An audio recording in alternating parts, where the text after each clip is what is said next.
Hi, welcome back to the short tutorial. In this video, I will teach you how to flip camera on the Snapchat in 2023. So this is the new feature on the Snapchat mobile application. How you can get it? Watch this video till the end, and if this video really helps you out, do subscribe to my channel.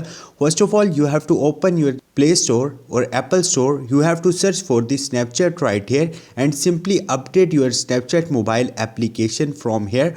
Once you will do it, go back and open your Snapchat mobile application, and after that you have to click on the video camera icon on the third one right top. Click on it. Once you will do it, on the top you will get a feature of the flip camera, so just click on it again. Once you will do it, your camera will be flipped. So this is the way. Hope this video will helpful for you. If you have any question or any confusion, just drop a comment. I will try to help you. Thank you.